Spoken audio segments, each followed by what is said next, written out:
This is one of the weirdest stories, one of the most confusing and frustrating cases out there, I think. Today I'm going to be telling you about a woman named Diane Schuler. So Diane Schuler was born on November 13th, 1972 in Floral Park, New York. She had 4 brothers, and when she was younger, her mom actually left the family. And this was very hard on her, although she did not let this become a big part of her life. She really didn't talk about it often. She did not let it drag her down in any way. She was a very tough lady, and she was considered the woman of her house. She was a very hands-on mother. She was a mother of 2. She was married to a man named Daniel Schuler. She had a daughter named Erin and a son named Brian, and she loved being a mom. She knew she wanted to be a mom from a young age, and she was really into it. Like I said, she was very hands-on. She was involved in the PTA. She was always signing up for things. People that were around her, just describe her as someone who was on top of everything. And that's important for this story. So the day of the incident, July 26, 2009, Diane and her husband Daniel decided to take their kids and their nieces on a camping trip to Hunter Lake Campground in Parksville, New York. And this is a really beautiful area, a great place for families to go to get away from it all and kind of connect. And with them, they had their daughter Erin, their son Brian, and then Diane's nieces, and this is Diane's brother's kids. Kate Hance, who was 5 years old, Allison, who was 7 years old, and Emma, who was 8 years old. And it was a very typical morning for camping. They had just had a great couple of days outside, bonding, having fun together, doing s'mores, doing all of that. And this was the day that they were going to be driving home. Daniel woke up first and started making coffee, started kind of getting things together, and then quickly woke up his wife Diane around 7:30ish. They then woke up the kids and started cleaning the camper, and they had planned to get on the road as soon as possible to beat the traffic. So they decided that her husband was going to take their dog, because he had a truck with an open truck bed. He was going to take the dog and just go straight home, and then she was going to go straight home as well, but with all the kids.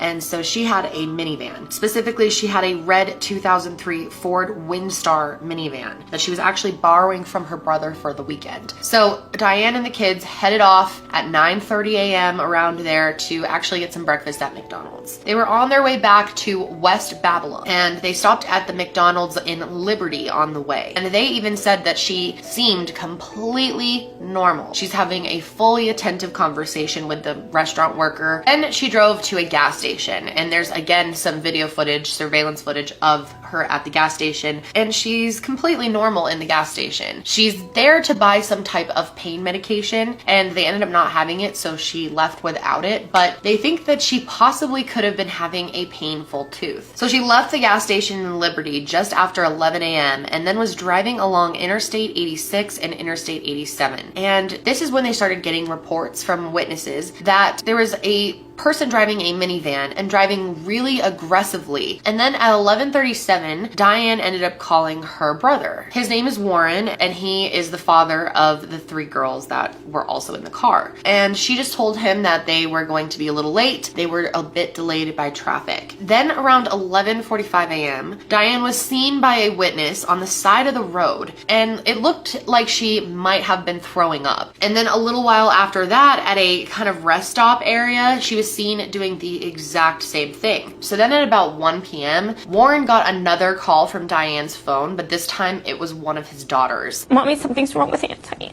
So no one knows exactly what was going on in that car, but whatever was going on really scared the kids. At the end of the phone call, it just kind of suddenly ended, like she just hung up or got disconnected maybe, and then she left her cell phone on the side of the highway, and no one knows why. At 1:15, Warren tried to call back several times, but got no answer. And then at 1:30 p.m., 2 drivers called 911 to report Diane actually driving really close to the edge of the road going northbound. This is when she came up to an exit ramp, and there were 2 signs at the end of this exit ramp that said one way and another one that said do not enter. So it should have been very clear to her that she was going the wrong way, but for whatever reason, Diane continued onto the highway going the opposite direction of traffic. And within a minute, there were 4 different calls placed to 911 reporting someone was driving the wrong way on the highway. And Diane looked completely normal. People that saw her said that she looked like she was just driving casually with just like a blank face. She was just cruising down the wrong way down the highway, going 75 to 85 miles an hour, somewhere in that range. So they continued on the highway for 1.7 miles before they finally got in an accident. Diane ended up colliding head on with a 2004 Chevrolet Trailblazer. The Trailblazer then hit another car, a 2002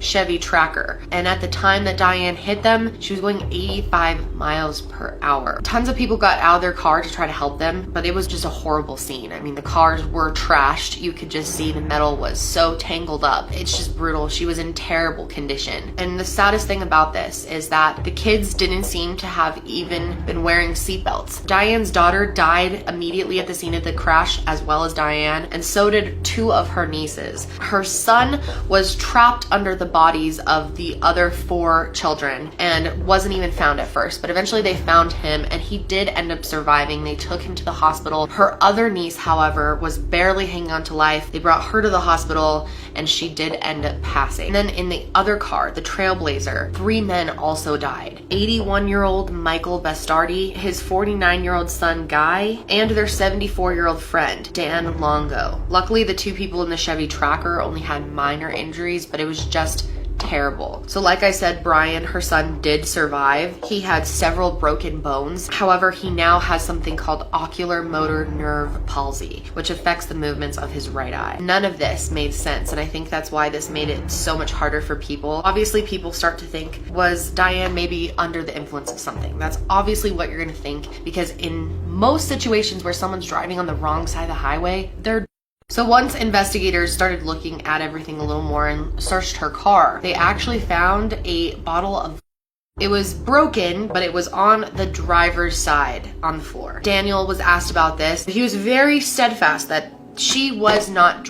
It was early in the morning, like driving home from a camping trip. Who decides to just get trashed randomly, you know? But then the toxicology report came back. They found that she had a blood content level of 0.19%. The legal BAC limit for driving while intoxicated in New York is 0.08%. There was approximately 6 grams, which is about 10 drinks worth of in her stomach that had not even been absorbed into her blood yet. So even after these reports came out though, Daniel and a lot of people close to Diane were completely against the idea that she was intoxicated while she was driving. They said there has to be another explanation for this. Daniel was starting to get really upset because the media was really starting to portray Diane as maybe not such a good mom, and he didn't want people's memory of her to be tainted and for people to think that she would selfishly get trashed like that and then drive her kids. But did she? Daniel Schuler and his attorney originally stated that there was no alcohol or being consumed on the camping trip. That was the original story. But then it kind of changed and he started saying, well, you know, my wife never really drank to excess and there was some drinking that weekend, but that she had nothing to drink on the day of the actual crash. One of the campground co-owners actually talked to Diane that morning as she was about to leave. She was someone who knew Diane. They were like kind of friends with them. And she said that she was completely sober that morning, that there was no reason to believe that she was under the influence. In addition to this, the gas station employee and the McDonald's employee said that Diane was completely sober. Now, she was looking for painkillers at the gas station though. She wasn't able to find the ones that she wanted, but we have no idea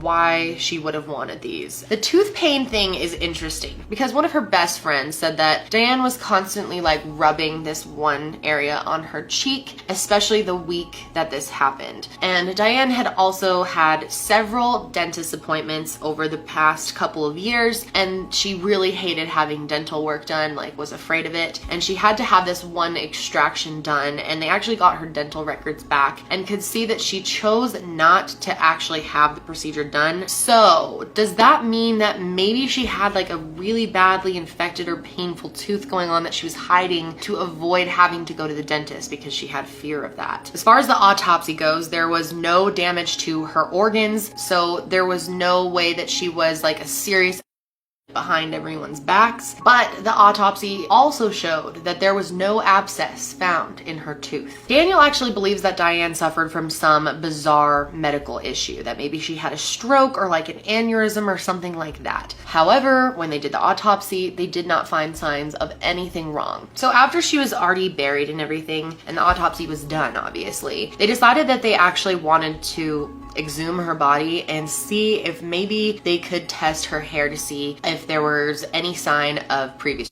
use. And this never ended up happening for whatever reason. But people have been very critical of Daniel for him being so defensive of his wife, refusing to accept that maybe she was drinking and driving, that maybe she had a secret problem. So then in June of 2010, New York State Police released its final report on the accident. They released the same information that Diane was highly intoxicated at the time of the crash and also had traces of in her system. And what was interesting is the medical examiner actually determined this crash to be a homicide. They decided that Diane's driving was reckless and that the victims were killed because of that. Then on August 18th, the DA decided that there would be no charges pressed in this case because Diane is the only one who could be held responsible, and she's no longer here. Daniel ended up hiring his own independent investigator for $30,000 to look into it, and he found the same thing. Diane was highly intoxicated from and Jackie and Warren Hance, who lost their whole family in this accident, created a foundation called the Hance Family Foundation. And the main purpose of it is to honor the lives of their 3 daughters by ensuring healthy, happy, and safe children through self-esteem educational programming. I don't understand what happened that day. I don't know what was wrong with Diane. I don't understand how she had 10 drinks in her system. Why would you drink that much? None of this is making sense. It really does seem like she was driving while intoxicated, but this doesn't match up with her character. I hope you found this story interesting, although it's very sad, and I just feel so sorry for everyone that this affected because this probably changed so many lives in just a few seconds. It's unreal. But that's it for me today, guys. Stay safe out there.